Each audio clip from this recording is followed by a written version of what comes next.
તો કેમ છો ખેડૂત મિત્રો? બધા મજામાં છો? બધાને આપણા તરફથી જય શ્રી કૃષ્ણ. વિડીયોમાં આપણે આજે એક ડુંગળીની વેરાયટી ખેડૂતને તૈયાર થઈ ગયેલી છે, તો એના માર્ગદર્શન માટે અને નિરીક્ષણ માટે આવ્યા હતા. કઈ વેરાયટી છે? તો આ છે ઇનોવેટિવ કંપનીની સુપર સમ્રાટ વેરાયટી છે ડુંગળીની. જે આપણે માવઠાના 2 વરસાદ ખાધા પછી આ ડુંગળી ગઈ નથી. આપણે ખેડૂતનો ફૂલ વિડીયો પણ બનાવ્યો છે. એ વિડીયો આપણો આ ચેનલમાં આવવાનો છે 2 થી 3 દિવસમાં, જોઈ લેજો તમે. આ તમને શોર્ટ વિડીયોના માધ્યમથી એટલે જાણ કરું છું કે જેથી તમને ખબર પડે કે ડુંગળીની વેરાયટી નવી સારી આવી ગઈ છે અને ખેડૂતો છેલ્લા 2 વર્ષથી આ વેરાયટી વાવે છે. રેડી, આ વેરાયટી છે ને આ તમે ક્વોલિટી જોઈ શકો છો આ રીતની. અને આ તમારે ઘાવર્યું છે, તમારે ડાયરેક્ટ બી વાવવું એમાં હાલે, પછી ફેર રૂપાંતર કરવું હોય તો એ રીતે હાલે, 2 રીતે હાલે છે.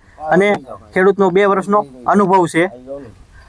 પછી તમારે ગમે ત્યારે વાવવી ચોમાસામાં તો એની માહિતી તમારે જોતી તો આપણો નીચે મોબાઈલ નંબર આપેલો છે. આપણો એગ્રો છે જય કિસાન એગ્રો તળાજા.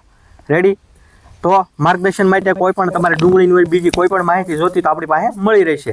તો આ ડુંગળીનું બિયારણ છે, આનો આપણો ફૂલ વિડીયો પણ બનાવ્યો છે ખેડૂતનો. તમારા મનમાં કોઈ પણ પ્રશ્ન હોય તો ગમે ત્યારે પૂછી શકો છો. બાકી મને ડુંગળીનું બિયારણ સારું લાગ્યું છે અને અત્યારે ભાવ નથી કે આપણા હાથમાં તો નથી, પણ ભાવ તો ક્યારે સુધરે કાંઈ નહીં આપણા હાથમાં નથી, પણ આપણે ડુંગળીનું તમને સારું બિયારણ વિશે માહિતી આપીએ છીએ કે જેથી આવતા વર્ષે ભાવ કંઈક સારા હોય. આજે કાંઈ 10 દિવસ સારા હોય, 10 દિવસ નબળા હોય, એ આપણા હાથમાં નથી, પણ વેરાયટી આપણે સારી બનાવી માર્કેટમાં લઈ જઈએ તો આપણને ભાવ સારા મળવાના છે. જેવી ક્વોલિટી પ્રમાણે ભાવ આવે છે તો આ ક્વોલિટી સારી છે. બાકી તમારે શું કરવું એ તમારા હાથમાં છે. બાકી મેં માહિતી મારી રીતે સારી આપી છે. તો કાલે મળીશું આપણે નવા વિડીયો સાથે.